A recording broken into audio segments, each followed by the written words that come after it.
Welcome to the What Now podcast. This is Darryl Elliott. I'm here with our good family and friends, Archbishop Darel Chase and Regi McClurkin. Madam Mayor, Myneca Ojo is not available today. She's traveling, so we send out our prayers and love to her. Absolutely. Hey guys, how you doing Hey. today? How's everything? Hey, how's everyone on this rainy day? Oh, we had the rain yesterday. Don't feel bad. Oh, okay. Yeah. Well, we got it. You sent it right on down. Oh, I had a lot of wind in the valley here yeah. over the weekend. Yeah, Right. yeah, we had a lot of wind. But we want to pick back up on what we were talking about last week. We were discussing the economy and how it's affecting the Black community, especially, and also those who are marginalized, because it's not only African Americans that are suffering or that will be suffering even greater as some of these policies start to take place, but it's going to hit a lot of people.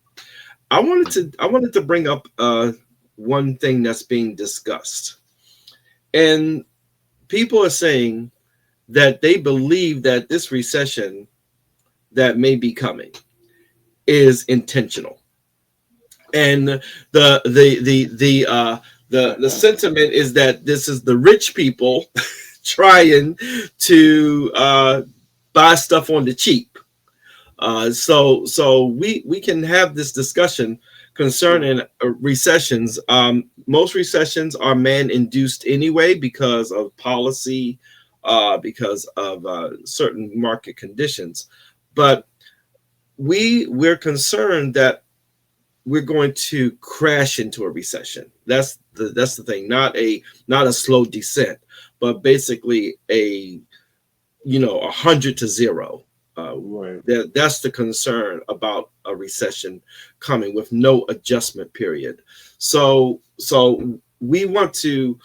I want to also define what a recession is. A recession is when an economy contracts in the flow of money. I think that's the simple way I can put it. I don't want to make it too complicated in the definition, but when money slows down in the economy, that's considered a recession.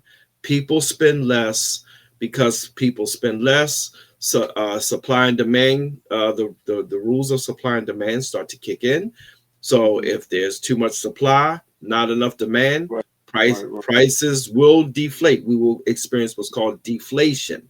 And even though prices go down, people still won't buy. And the concern about a recession is that it goes into a depression where it's so low and so slow that no one's getting money. And that's the concern anytime you're facing a financial slowdown. So, hey guys, what are your thoughts about that? Do you think this is intentional with these policies in place, or do you think that this is just part of the natural cycle of a recession? Well, it's definitely not the natural progression of how things do, lead up to that. I feel, I don't think anymore. I know we're on like a bullet train headed at 200 miles an hour into full recession. I believe, without a shadow of doubt, that it's intentional. I just keep, like I said, I don't even listen to the news like I used to. I used to be a CNN junkie and listen throughout the day of my goings and comings, and I would just stay tuned. But I don't even listen anymore because the reality for me is this. I remember the little clip that they played quite a few times after their president got elected, how he, automatically changed his position from it'll end on day one to everybody needs to feel a little bit of pain. So, one thing I know, I'm not fortunate enough to be in the billionaire class as of yet. But the reality is they do not care. I don't know if you all saw the other clip that was just posted by the Commerce Director the other day talking about his mother-in-law wouldn't care and wouldn't complain if her Social Security check was not received. She would just wait till the next month. And anybody who does complain are the ones who are out and doing nothing but fraud. So yes, this is all by design, and it's definitely all intentional. And like I said, like I said, I do check out Jamal Bryant's clips every now and then from his sermons. And I'm living by one thing. I'm standing by one thing he did say, and that is, we've seen this all before, so we have nothing to fear. And I'm definitely not afraid. We're not afraid as a people. We've been down this road off and on for the last 300-400 years. So this is nothing new to us. We're going to survive it just like we survived before. But this is definitely intentional. Bishop? I think we first have to look at a couple of things. And yes, it is intentional. However, in some ways, I believe it's necessary. And the reason why I say that is because the United States has gone from a gold standard to a fictitious currency that means absolutely nothing. If you look at what a dollar bought when we were kids, oh my God, compared to now, so now we look at a $1 bill, and we have to look at that $1 bill and understand that originally that $1 bill was based on 1.5 grams of gold. It had the same value of 1.5 grams of gold. Now it is worth less, literally, but it is worth less than 3 copper pennies. Wow. So every time you go to the store to make a purchase, $100 used to feed a family for 4 for a week. This just a few years ago, quite nicely. Now you have to have 200 for a week. And then I'll tell you another thing that's really impacting is prices have not yet really receded. Right. What we're seeing is a fluctuation from a base point to a peak back down to that base point. Right. And what that does is that's an indication to me that America's financial system in and of itself is bottoming out. So what we need to do is we need to go back to number one, like we were saying last week, we need to go back to being producers rather than consumers. Right. That would add value. Right. We would feel the tension less. Number two is that we have to have something has tangible. Decided it's done going down, but it's been volatile, and it was below 80 the last time I checked. 80K, that is. It might not be done going down. Right now, it's fictitious. Right. It's a fiat currency. It has no real value at all. So where are we going with this, and how do we muster this? Well, like I said, we really have to get something that is going to back us up for on some real value. Then we could say land, but we really don't own the land that we even own our houses on. Yep. Okay, so we have there's no value. There's no value. There's no production, and that is a cause for not just a recession, but an actual depression. And the last depression, it was African Americans who saved Cadillac. Yes, I was mentioning that to my wife a while ago. I said the luxury brands were upheld by Black people. So with Cadillac, Lincoln, those two in particular were held up by Black people. And now you have a major car manufacturer here in the United States that has lost $8 billion in this first quarter. Mm-hmm. But he deserved, he deserved that. That was kind of self-inflicted, though. Yeah, he shot himself in the foot on that one. So, but yeah, we are most definitely heading towards a very big recession, if not a depression. And I would suggest that people take heed to those late night commercials infomercials we used to watch when we couldn't sleep, and really invest in gold and other things that are tangible, that actually hold value. Right. But this currency holds no value. So you're trying to scramble for air. It's nothing. Right. Now I want to touch on the discussion or the topic of value, and I want to kind of bring that to an educational level a little bit more, where for those of us that are watching, we were once on the gold standard, as Bishop said, and when we were on that, and that the currency was backed by gold. So whatever you had in your pocket had something behind it of real earthly value. Mm-hmm. And then the government basically took us off of the gold standard in the early 1900s. They actually made everyone turn in if you held gold bullion, you had to turn it in to the U.S. government. Mm-hmm. And this is where we understand Fort Knox. Actually, I lived on Fort Knox, I lived around the corner from the vault. 45 minutes away from me. Yep, right where you are. Yes, and there's where they held the gold reserves of the United States, and that was considered what was the tangible value of our money and currency, along with any other precious items, commodities, real estate, things like that. Well, that moved us to what's called perceived value. And what is perceived value?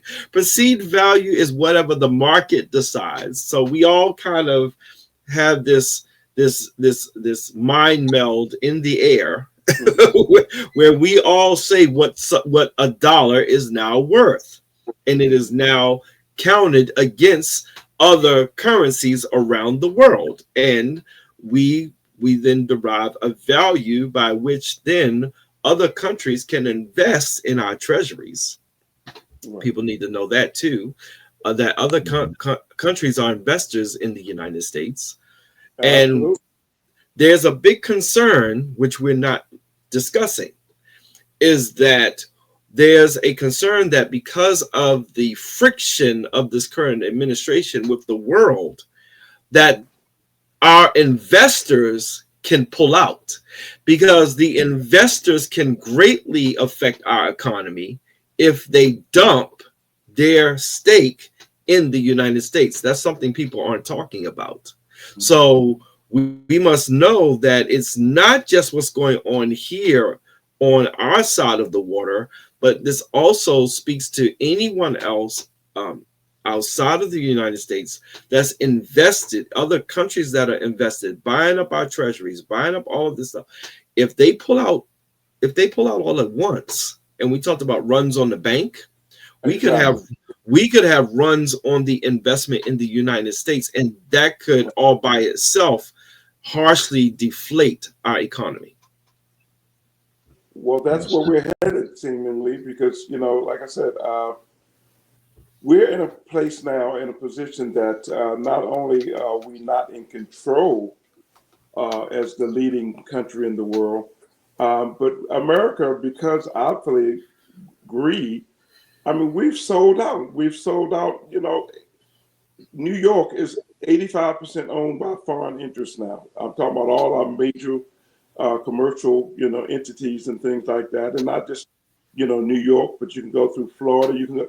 We're just selling out. I mean, everything has a price tag here in America, and you're absolutely right, Darryl, because if some of these investors start pulling out, not only is our economy going to collapse, but we're on the verge of, like I said, just like the Roman Empire, not just failing, but we're on the verge of really becoming, a third world nation, because with the leadership we have now in place, and then with the collapse of the economy, we'll be in a dire strait, because 90% of the people in America are, like I said, are not, producers.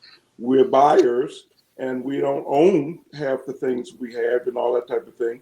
So yeah, I see nothing but, a dire future, but yet still I have the faith and confidence to know that we as a people, we're going to be all right through it all, because we've always been able to make nothing out of, make something out of nothing.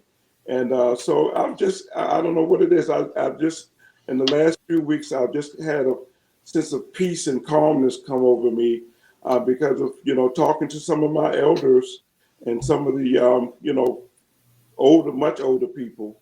And like I said, they reminded me we've been here before. So come what may, we'll still be able to survive when the dust settles. I honestly believe that.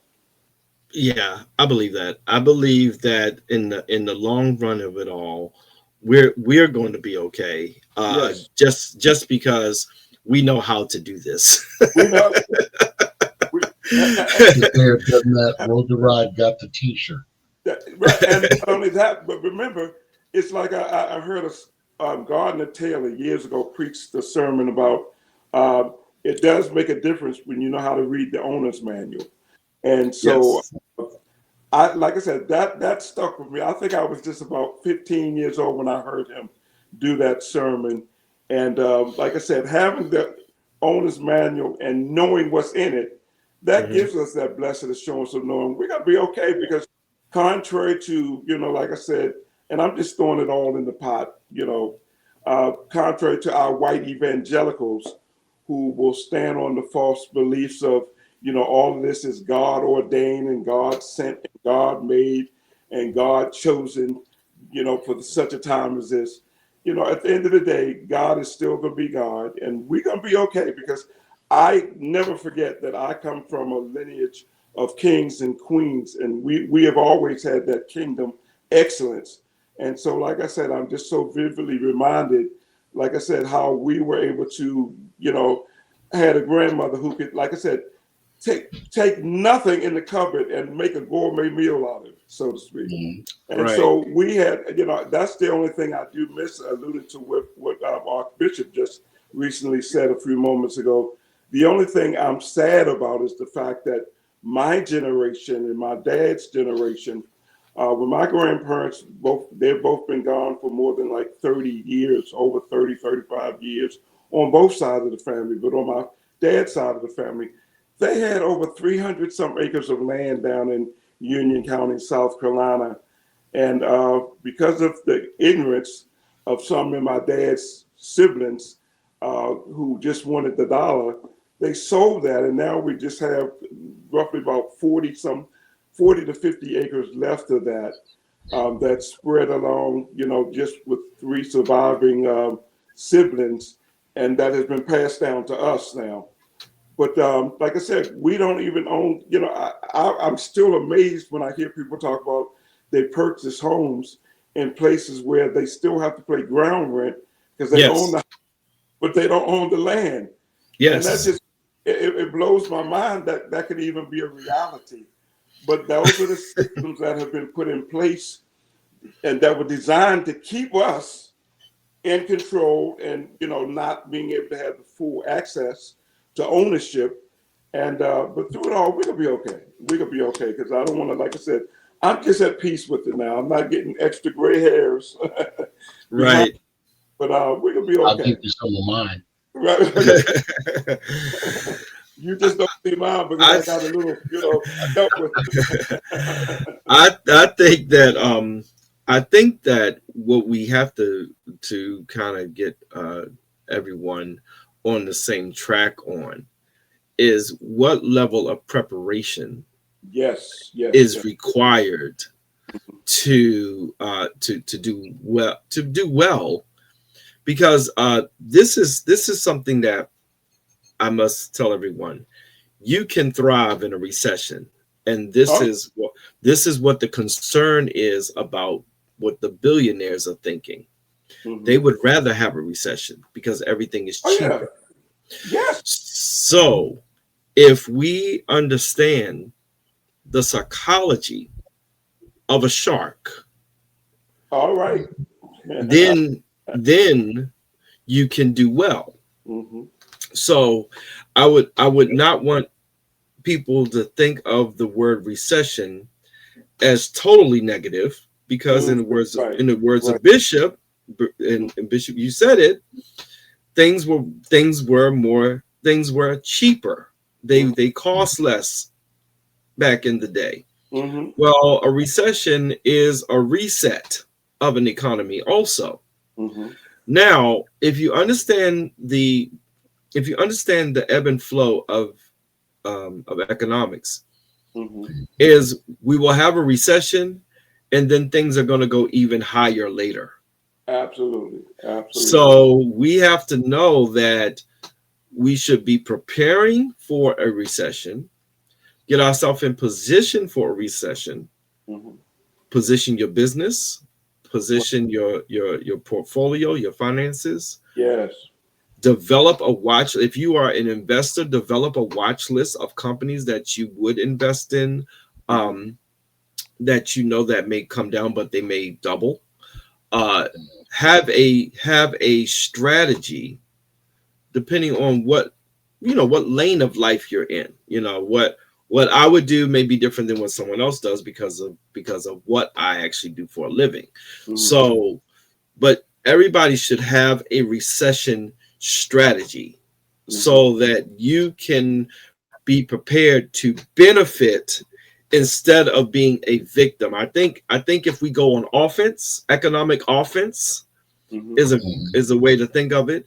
If we learn to go on economic offense and not always work out of a mindset of loss, people say scarcity. If we don't feel that we are once a victim, always a victim, if we not think of ourselves in terms of, oh, here we go again, and they're doing it to us, which of course they are trying to do it to us. Okay, I'm going to be honest. They are trying to do it to us, but the only way we can get God is through ignorance. So and division. If we operate out of ignorance and division, we will get God. Right. We have to be much better at preparing, understanding market trends, understanding how things work, and have a community, a collaborative community, and an interchangeable one. You must have a sub economy. So all major communities have an economy within themselves. So the African American minority community needs to have an economy as well. Or you have marginalized communities that understand. Shout out to Dr. William Barber, who's trying to do that with his Poor People's Campaign.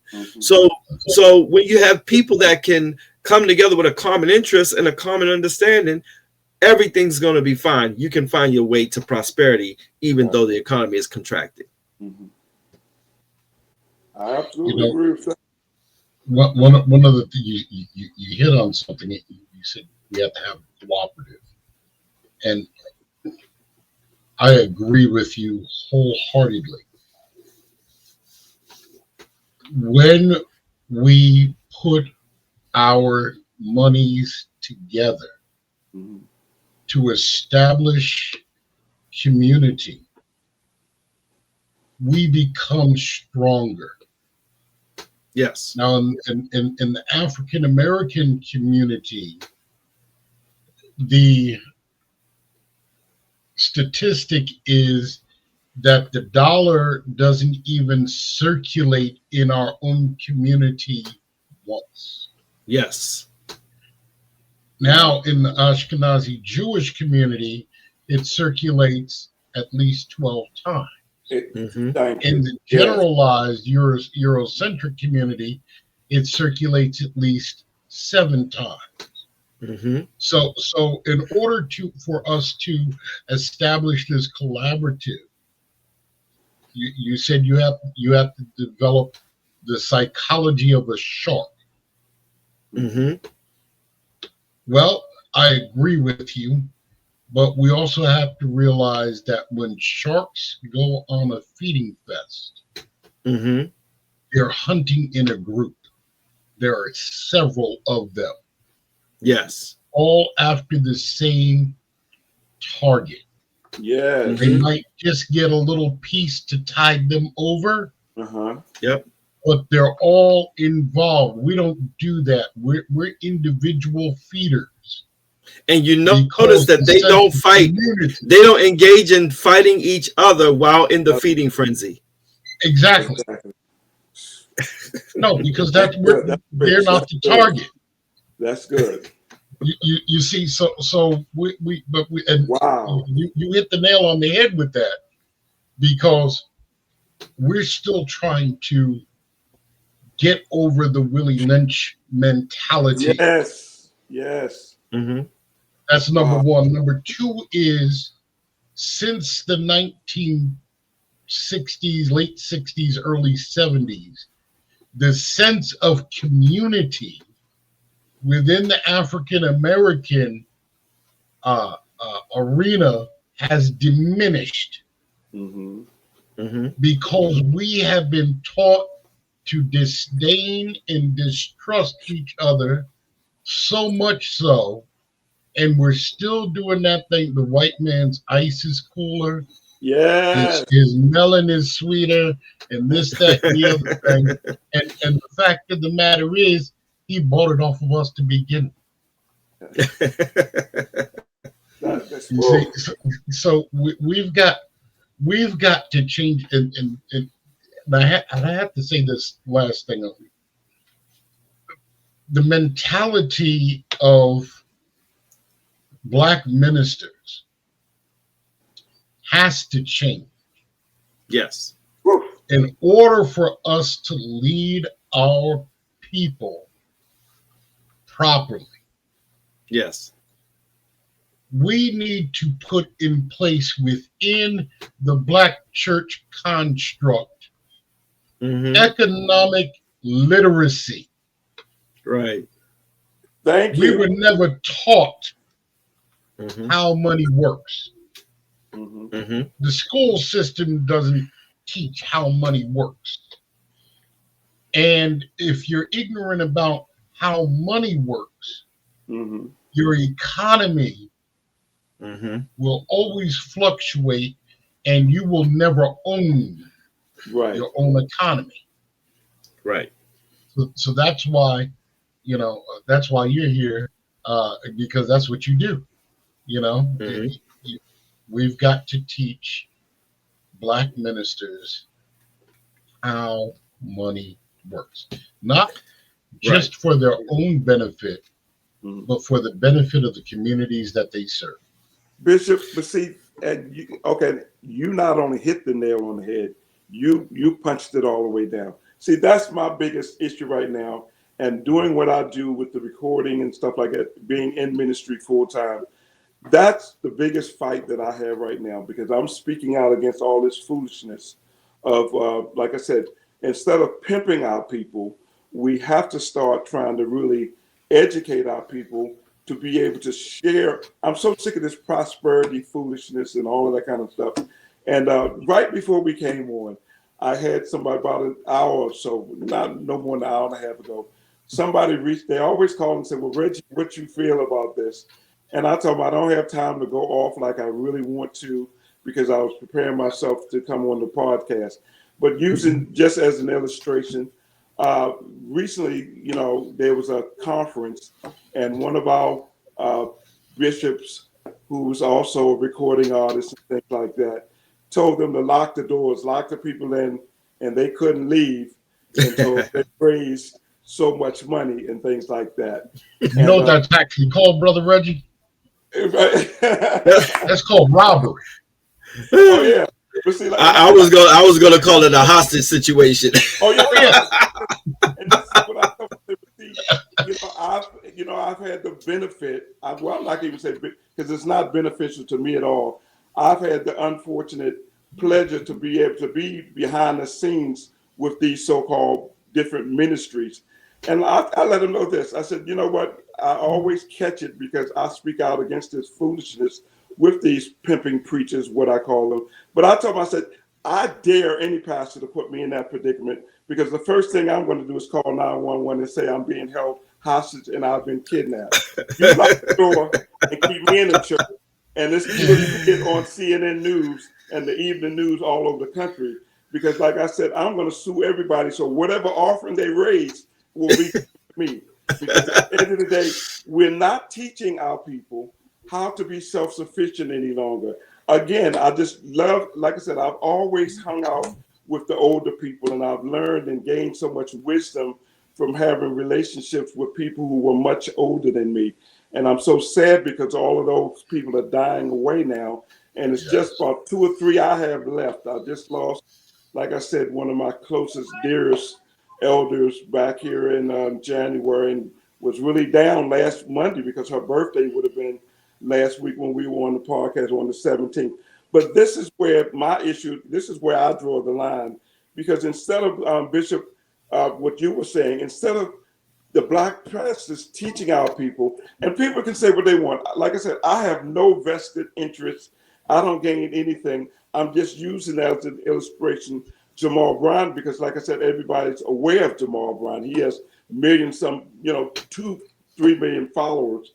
But I give the man credit because he is doing things. He went down there to Lithonia, Georgia, right there outside of Atlanta at New Birth, and pastors who had been there for 20, 30 years. He did things, was able to gain in less than a year, went from less than 200 people to, like I said, over 10,000 people, because he was wise enough to invest in the community and reach out to the community and do things in the community. And by getting grandma's grandson and your sons and daughters out of jail and everything else like that, he was wise enough to know these people would come in to his ministry and become a part of that. So instead of enriching themselves, I'm so sick of seeing this. It's all over the country, and not just here anymore, because even in my travels abroad, everybody that brought into this foolishness about this prosperity, but it's just another pyramid scheme because it never twinkles down from the top.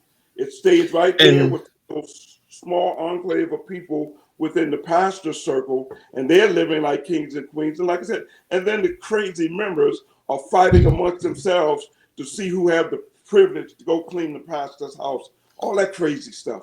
But yeah, we are, like I said, in a bad predicament right now. Bishop, like I said, whatever it takes, we have to educate these pastors to either get them removed or to get them on board of teaching the people how all of us are gained, instead of, like I said, that Willie Lynch syndrome of just, like I said, they got theirs and they're not caring about nobody else. And if they see anybody else, I mean, just like I said, I get in trouble every week, because they went off on me because I said, no, I'm not going to keep praying for one of the other gospel artists who keeps getting arrested because she can't turn down the bottle and she's struggling with addiction, or alcohol addiction. I mean, at the end of the day, like I said, we all have choices to make. And you said it too, Darryl. If we don't make the right choices right now and equip ourselves to be able to sustain ourselves through a recession, so many can be falling over by the wayside. And at the end of the day, you're going to still have those little preachers that rise back up. Some people just don't live their life without believing they have to be oppressed, even if it's one of their own people oppressing them. So, like I said, I'm done with all of that. I'm going to keep speaking out against it. My wife and family going to keep being worried about my security. But like I told them, I said, I don't have a thing to worry about and all that type of thing. And they don't have a thing to worry about because somebody has to speak out. We have to keep doing things like this podcast to bring truth to people and speak truth to power. Because if you're not willing to stand for yourself, don't expect somebody else to come in on some white horse and save you, because it ain't going to happen. Go ahead, Bishop. Brother, I'm gonna say this. You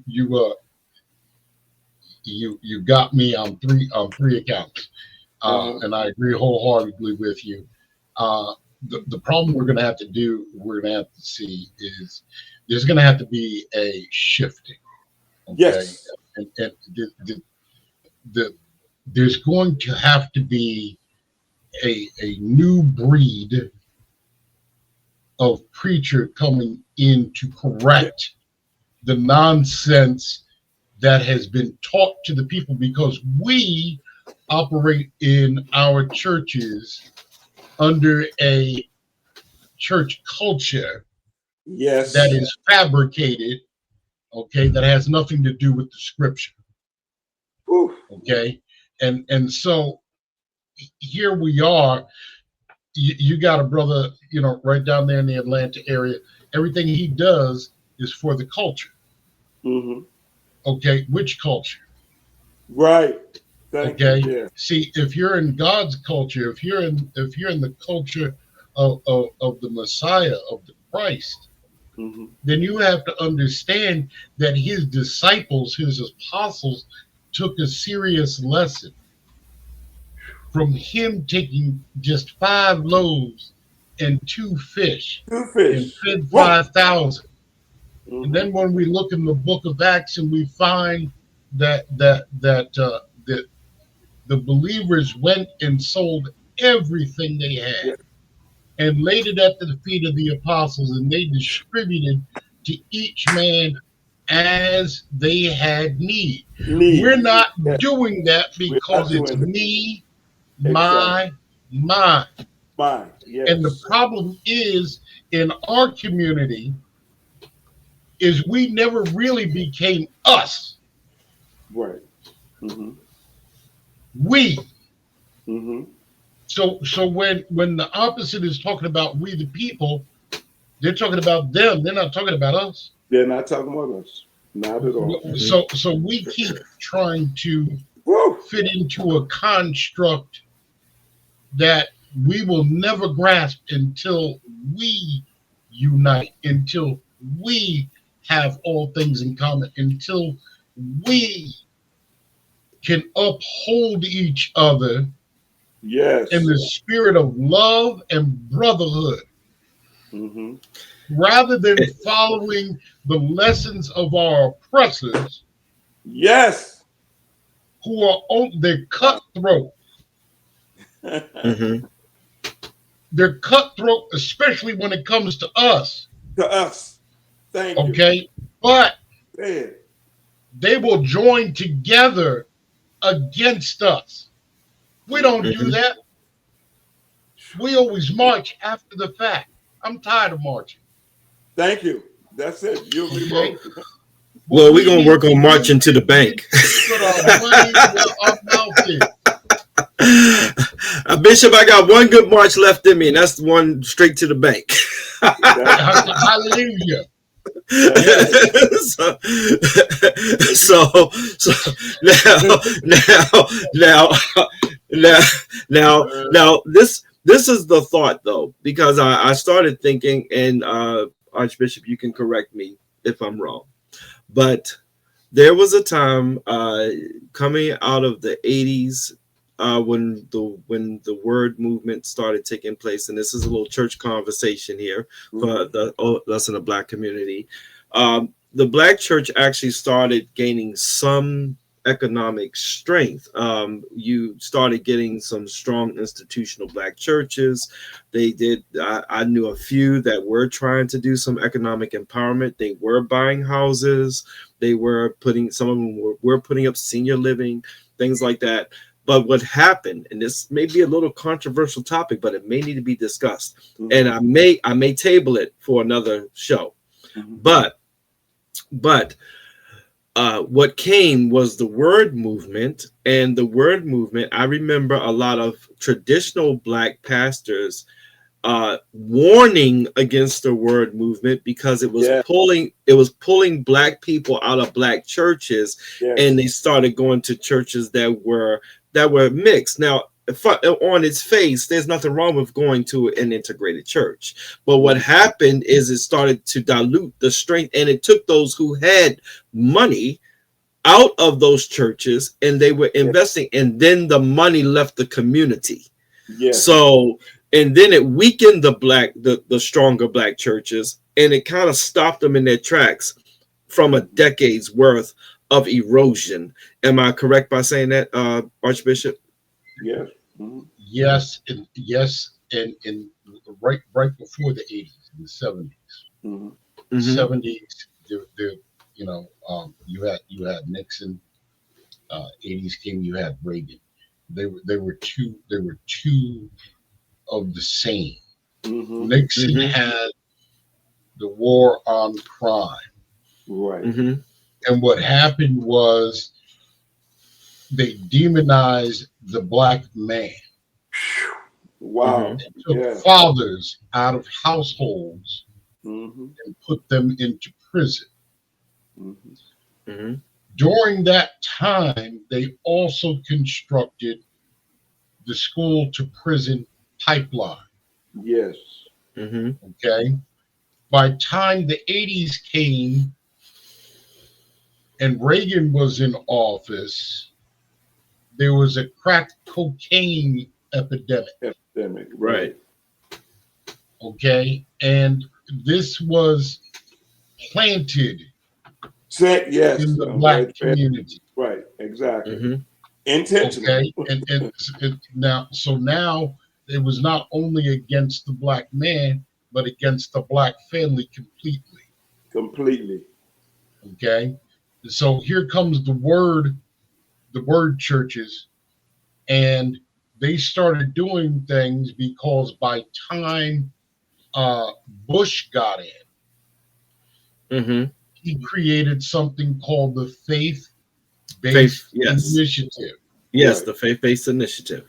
And the deal with the faith-based initiative was that churches are already doing social services. Let us give you the money so we can alleviate us from having to do the work, since you're already doing the work. Right. The problem that occurred with that was that the majority of the churches that got involved with it, yes, they got their 501c3. Yeah. They even got some grant money, but they did the wrong thing with it. Yes. And so that whole faith-based initiative concept went bye-bye. Are there still grants around? Sure there are. Is there still cooperatives around? Sure.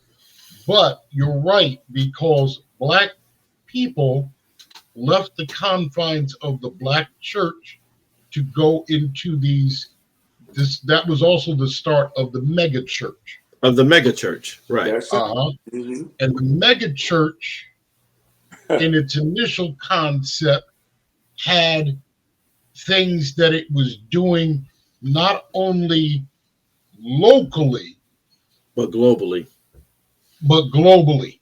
Right. And so you felt as a believer, now you're fulfilling the mandate that is upon us, while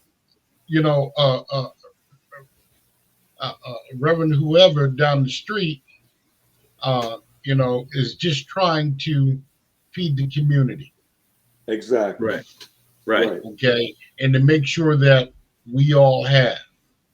I remember back in the day in the black church, when if your family was poor, the pastors used to go in their pocket, right, to get you a pair of shoes, yes, a white shirt, and a and black. If it wasn't the pastor, it was the deacon that had money. Yes.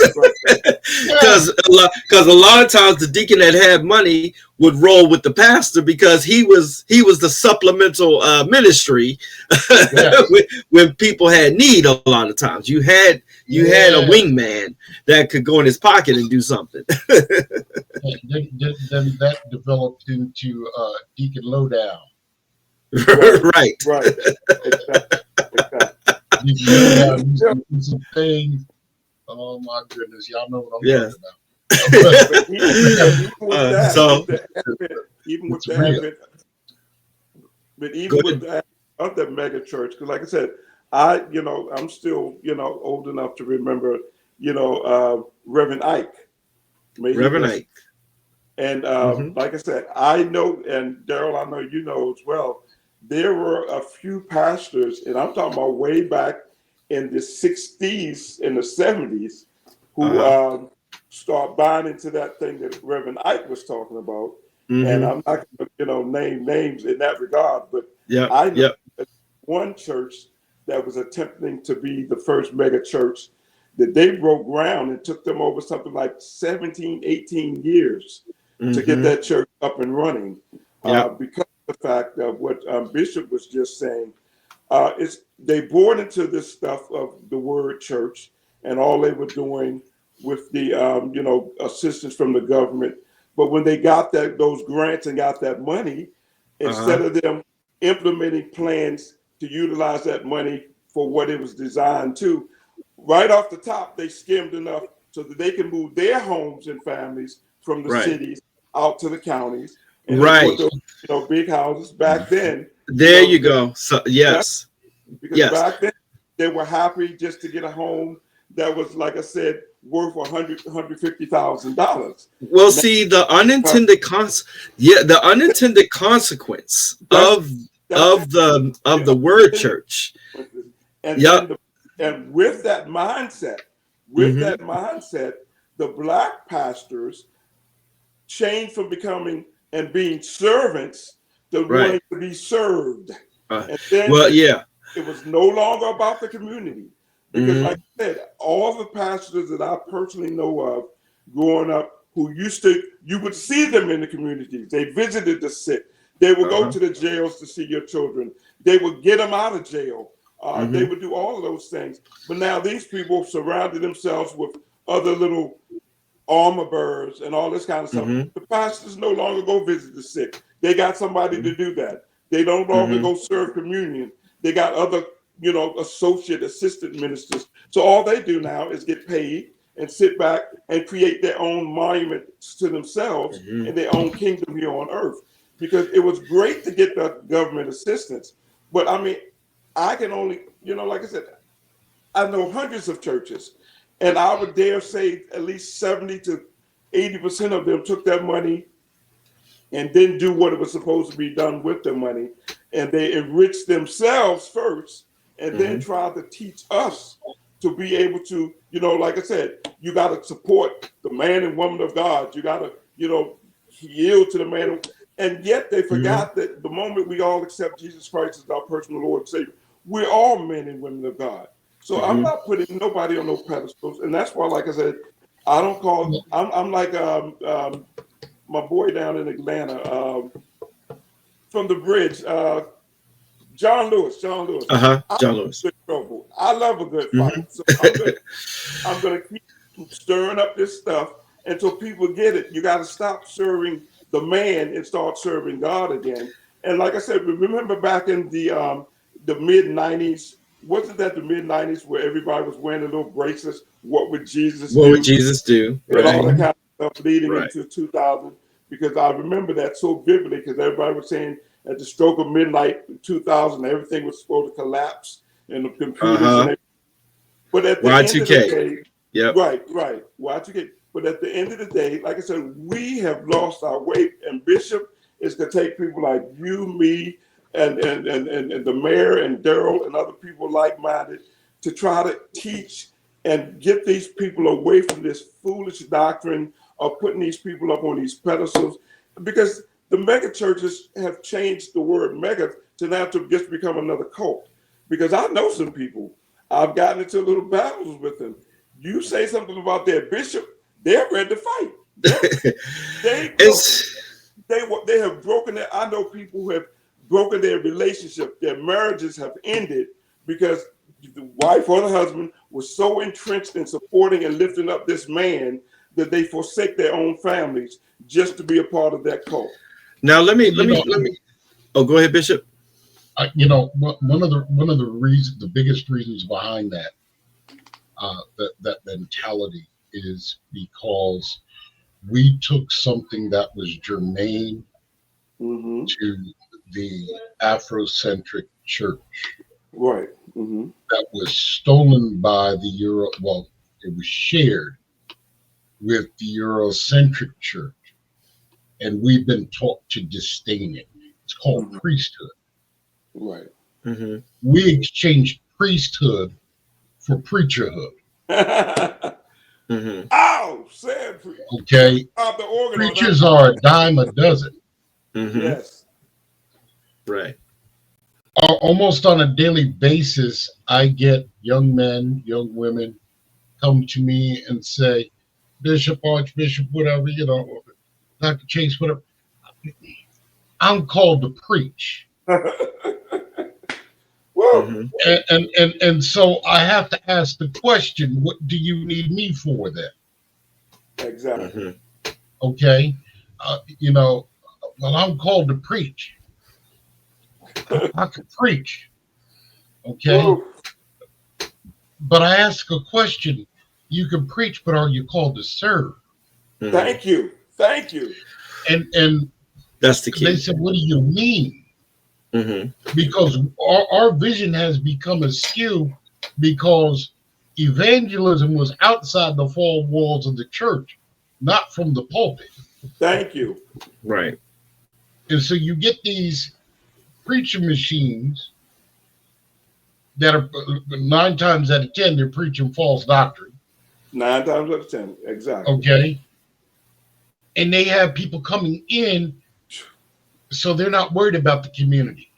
Just as long as they got an audience.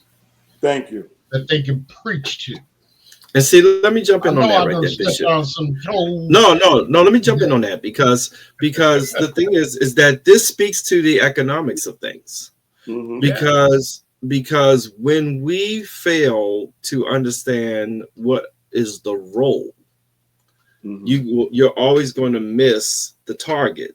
And and the reason why I brought up the church to begin with, just for everybody to understand how we ended up into a church conversation, is that the Black church has been the center of education and economics to the Black community. Absolutely. And the tie to this is that by targeting the Black church, you have targeted the education center, the information center, the financial center of the Black community, because all of those things sprung out of that, because that was the central meeting place of Black people.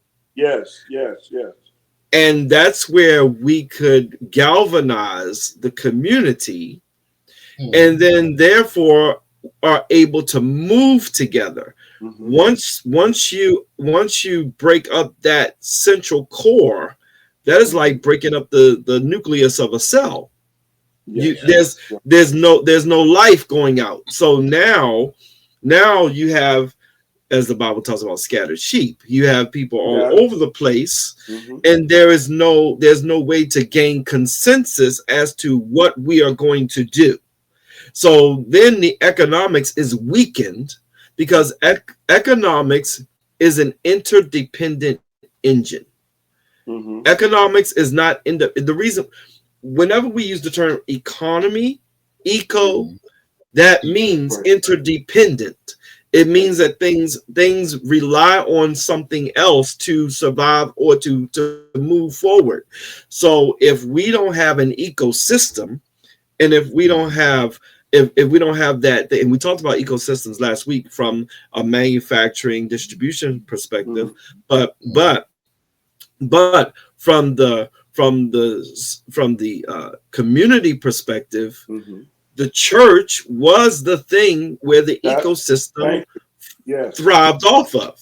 Now you have broken up the core engine to what made the community get over Jim Crow, get over civil, through the civil rights struggle, and get over all of those things. And once we came in, and here's the thing, the mega church, I don't think was created to do these things against the black church. I don't think that. I think that it's like I said, there were unintended consequences from it. And because there were people involved whose heart did not always stay pure.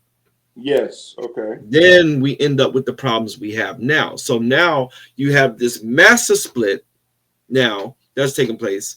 You have now black people who are exodusing out of the mega church because of the Trump, because of MAGA.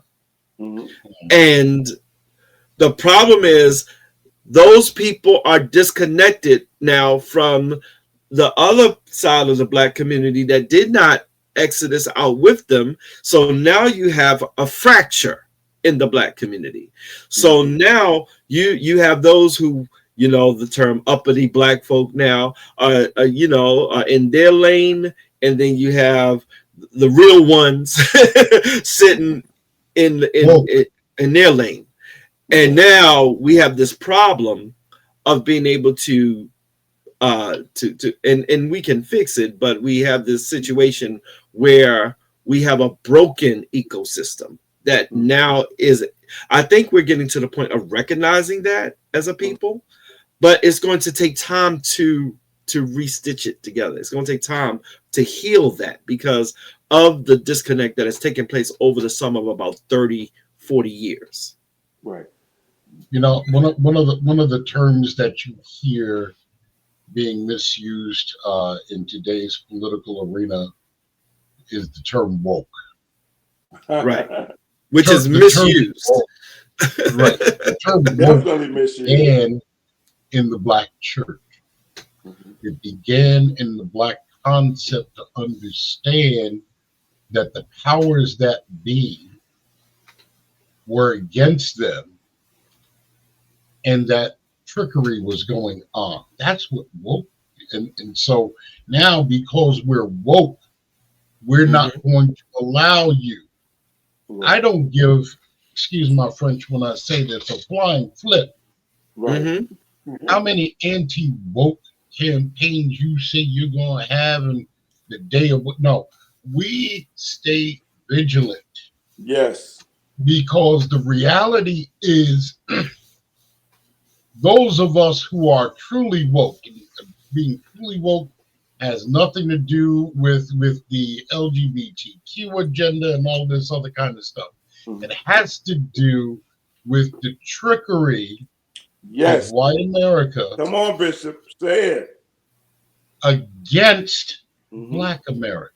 Yes. That's what it has to do with. That's what and so you're looking at a power struggle here with these fractures.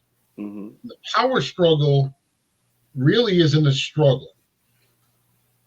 You see, because once we learn how to effectively shut down stupidity. Yes. Anything that is against us is a cancer. Okay? And it either has to be cut out and eradicated, or it has to be expelled. So in the black community, unfortunately, we're going to have to learn how to do some surgery. Yes. And it's not going to be comfortable. Right. You got some, I hate to say it this way, but you got some shine boy senators following behind this guy who thought they were going to get a cabinet position, and they got nothing but laughed at. Nothing. Thank you. Say it. And they're up here telling us that being woke is wrong. No, if you were woke, you would have known the trick before it happened. Thank you. Thank you. Thank you. So here we go, Brother Darrell. We really got to focus attention not on, and it's got to be grassroots. Everything that has succeeded within the Black community has been organic. It's been a grassroots movement. We can't look to the institution for our assistance or our salvation. Right. We have to look from within. We need From to within. take Yes. lessons from that which is going on in our motherland, where they are finally sick and tired of being sick and tired. Yes. And they are kicking out their oppressors. Yes. They are gathering together, putting their monies and their minds together to strengthen themselves and their own infrastructure, separate and apart from the Western mentality. Exactly. Right. You see, and that's what we're going to have to do. And those are the kind of that's the kind of Black leadership that we're going to have in order for us as a people to advance. And to that point, go ahead, Bishop. Go ahead.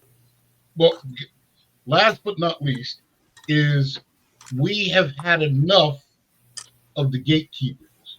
Yes. Come on, Bishop. That's it. AKA the boule, AKA those people that always want to be seen that are classified as Black leadership. Yes. In their own mind. All they're doing is they're trying to keep us from actually acting out. Yes. Okay. And sometimes you have to tear down. Thank you. In order to build up. That's it. Okay. To everything, there is a season and a time for every purpose. Under heaven. Yes. So there's a time to tear it down. Right. And unfortunately, with this recession and with our young people, I think the tearing down is imminent. Oh, yes. It's imminent. And you know what, Bishop, with that thought in mind, just taking it to another degree, you're so right, because the good thing about these young people now, it's not only imminent, it's definitely, not just imminent, but it's right on point. Like I said, we're like a few hours before the kettle brews over, so to speak, because at the end of the day, I'm so sick of these so-called self-made leaders self-appointed, let me put it that way, self-appointed leaders. And what you've said and what Darryl has said, and I know Myneca would chime in with the same thing, consensus that we all will have. I'm so sick of these so-called leaders that the people are still falling for the okie doke. And I'm talking about we as a people are still falling for the okie doke because they don't even realize, like I said, behind the scenes, the only thing that these people are doing is enriching themselves. It amazes me how some things happen in the Black community. They call the same people, and we have our new so-called attorney general who's self-ordained or self-appointed, and they're on the scenes before the person who got shot even hits the ground, literally. And what the people don't realize is this: every time these people on TV supposedly representing us, they are only there because they've already gotten a contract signed that says they're going to get paid. It amazes me every time there's a funeral in the Black community for some of these high-profile cases and stuff like that, dealing with the issues that have affected us and things like that. People need to look beyond the veil of the curtain and peek behind and see what's really going on. And like I said, I would submit to people, you go talk to Trayvon Martin's mother and people like that who've seen how these so-called leaders really operate. And, tying that back into with the economy and the Black church, until we do away with, like you said, Bishop, and tear down these strongholds of these people who are only in place to enrich themselves, until we can find people who, once again, are willing to go out here and serve the community instead of being served. And it all begins and ends with where we come from. And the church was the mega center. The church was the hub for the community.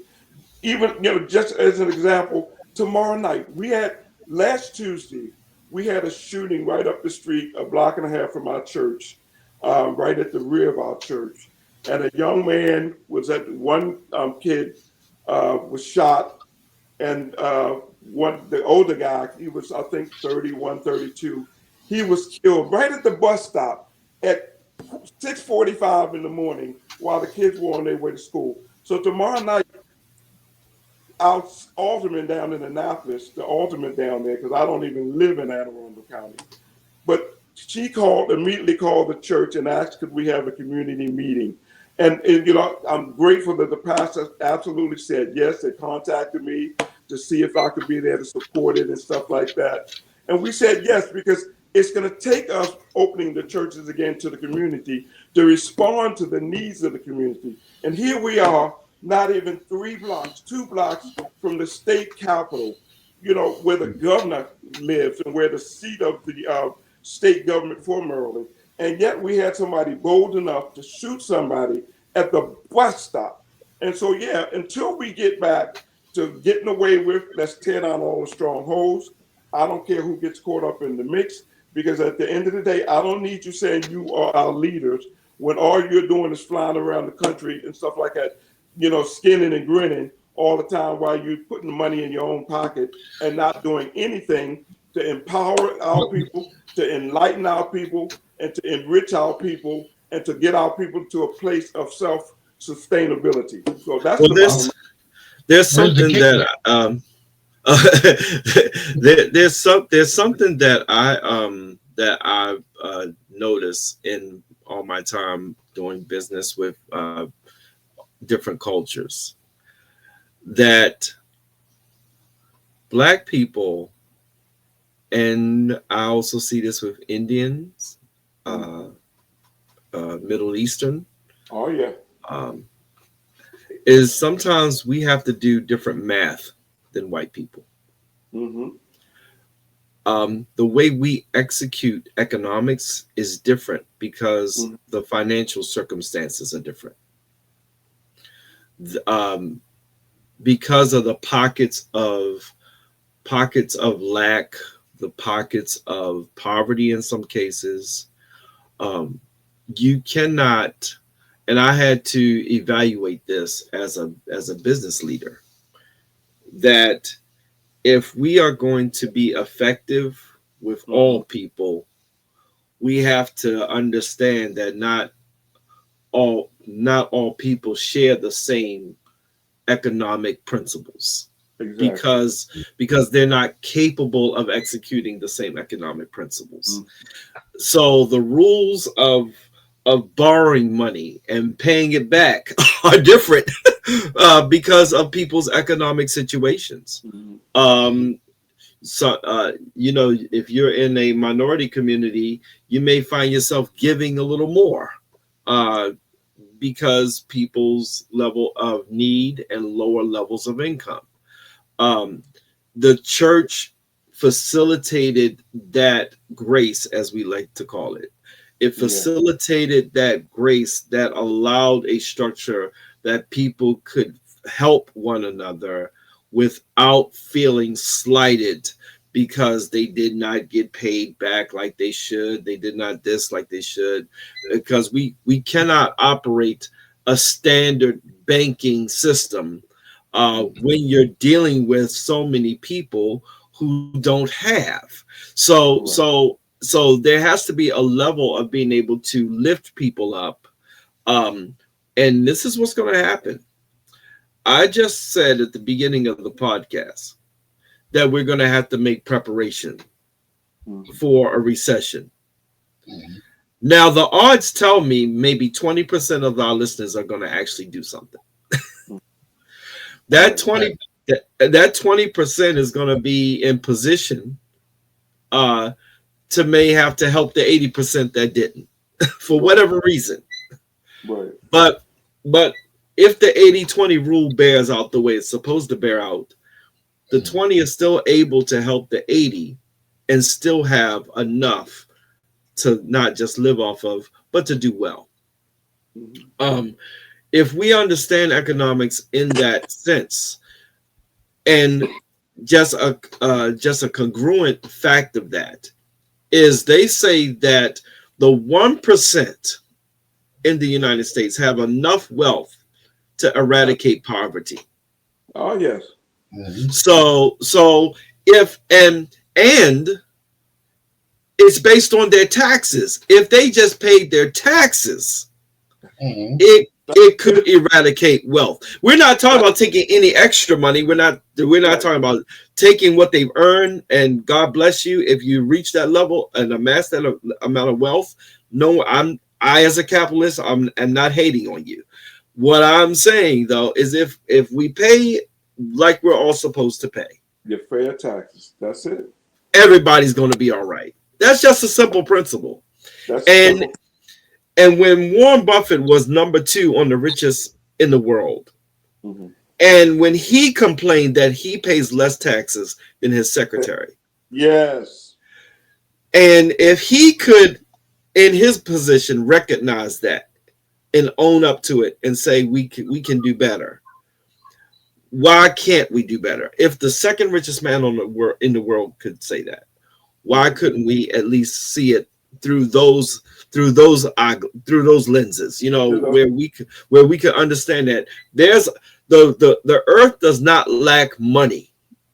Exactly. It does not lack resources.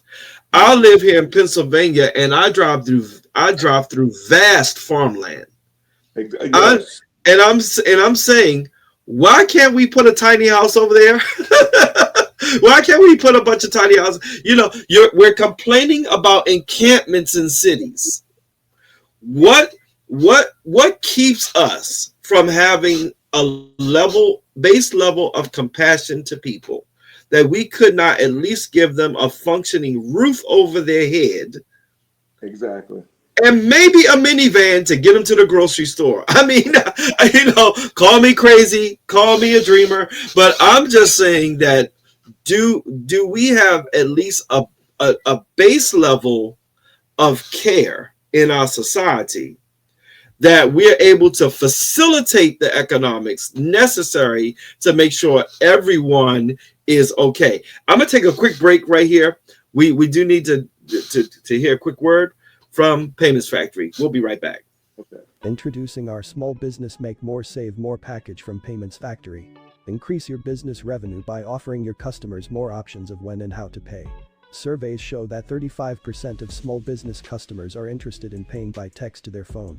That number almost doubles to 62% of people under the age of 35 who prefer to pay by text message.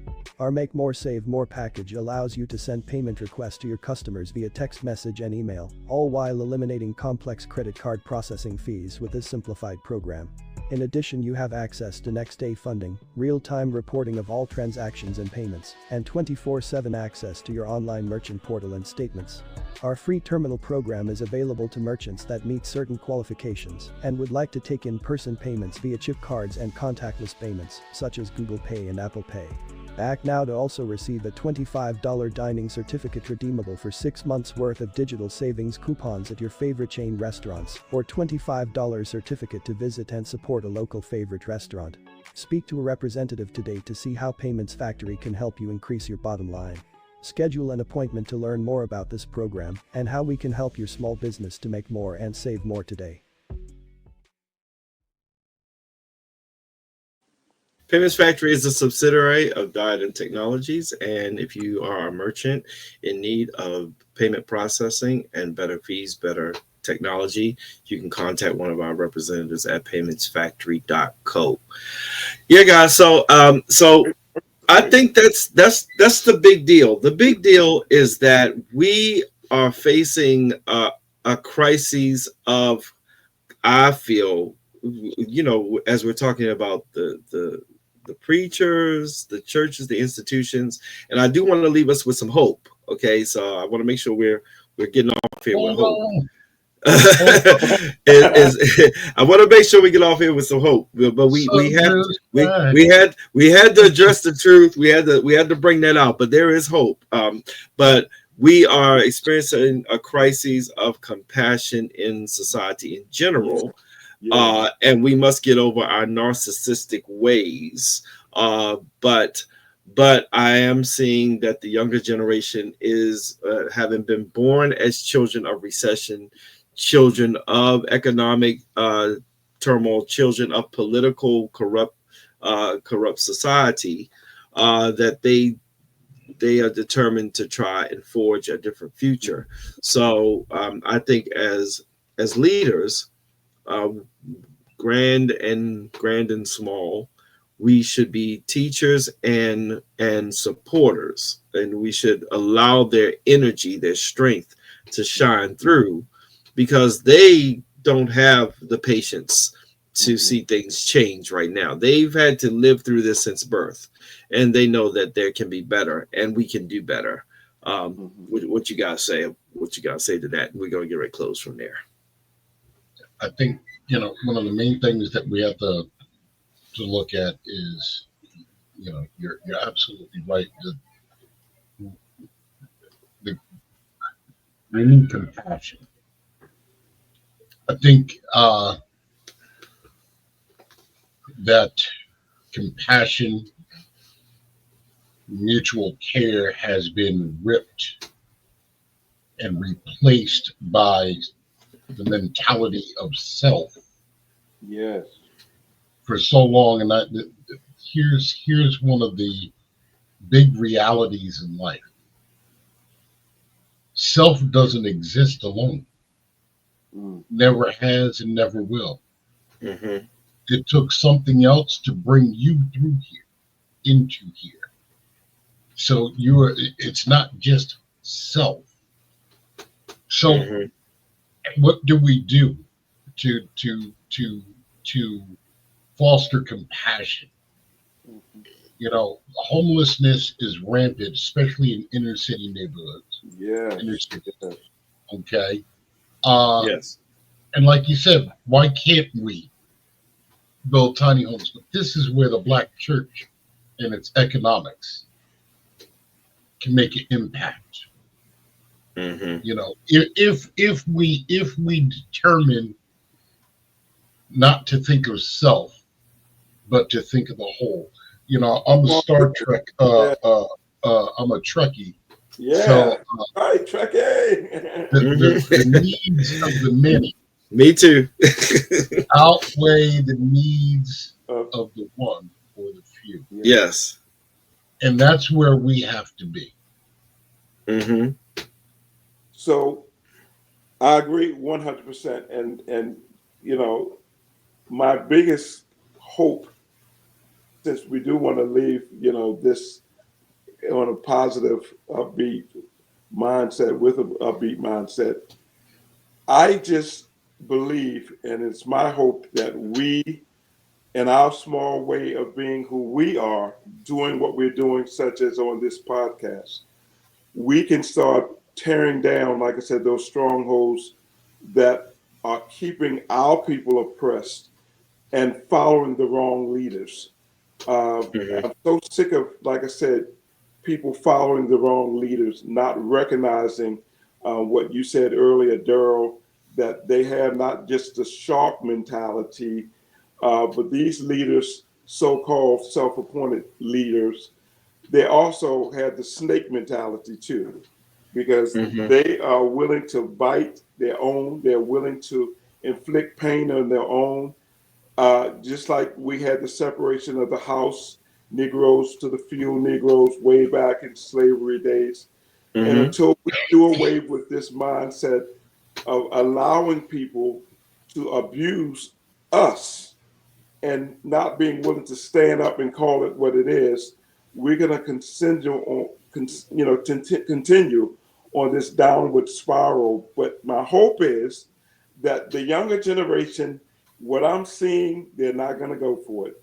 And like a young man told me, this is not your grandparents, fight any longer. They're not going to be marching. They're not going to be standing waiting for somebody to open the door and let her get it. They're willing to tear down the door now and take control of not only their own destinies, but they're actually willing to do, what some in our generation and some of the older who are not the baby boomers, they're willing to pick up the mantle and go back to, like I said, the mindset of like a Malcolm X, by any means necessary. We're going to get it right this time, because they're not going to let these people keep being so-called leaders when they see through, like I said, game knows game. And these young people are seeing those ones who they know are just perpetuating a game on their own people. So we got, I'm happy of what I'm seeing with the young people. They're they're truly gonna make a difference. Absolutely. Well, guys, I really appreciate this. I think we definitely touched on something. This is a good conversation because Absolutely. Yeah, Bishop, you got something there? No, not really. I enjoyed this. I'm sorry to get to our other topic, but this was a hot one because right. I think that the Black church really needs to do some self-evaluation. Mm-hmm. And in order for us to rise, mm-hmm. we're going to have to acknowledge the victories of the past, mm-hmm. while understanding the defeats of the present day.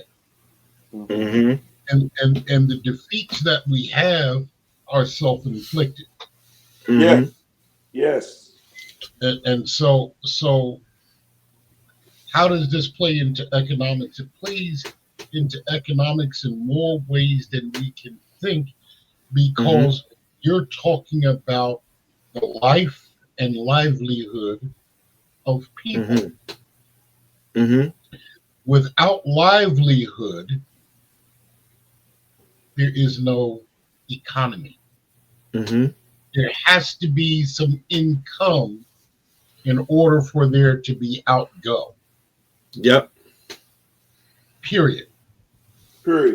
Yeah. And when the Black church fails to create communal, and people don't like that word, income, right,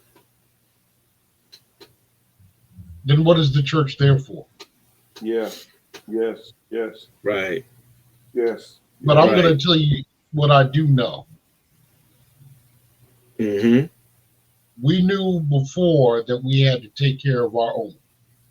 Mm-hmm. Yep. And the reality is that those who love the Lord know their responsibility to their community. Say it. Come on, Bishop. Yes. So I'm not discouraged, I'm encouraged. Mm-hmm. I understand that some are in it for the wrong reasons, but I'm not discouraged, because I know we will, as we've done before, overcome. Yes. Yes. We will, as we've done before, obtain.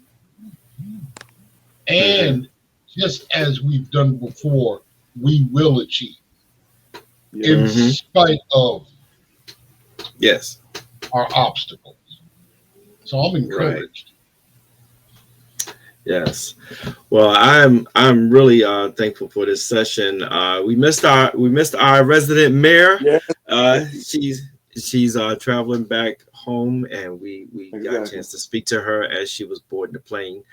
And we are looking forward to her joining us next week. I hope that you guys are really got something out of this today. We want to really be able to bring the community into a good place, and not just the Black community, but all peoples. We love all peoples. We care about all of the people. We want everyone to do well. We are supposed to be the United States of America, and we're working on fixing that little part there. So hopefully we can start to strive again for a more perfect union instead of going to our worst instincts. So thank you guys so much. I appreciate it, and everyone, I appreciate you. Make sure you hit that like and subscribe button so that you can get us floating out here on the algorithm.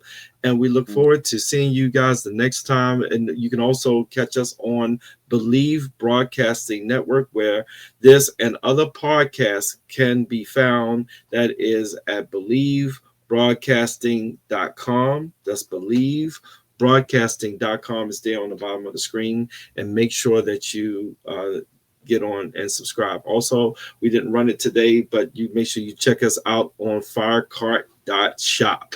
And you can, if you're a vendor, you'd like to be a vendor, you can get in contact with us through the website, and you can sell your items and services on the marketplace. Well, guys, thank you so much for today. And we look forward to seeing you all again next week as we start to answer the question, what now? Thanks. Take care. Take care. Peace out.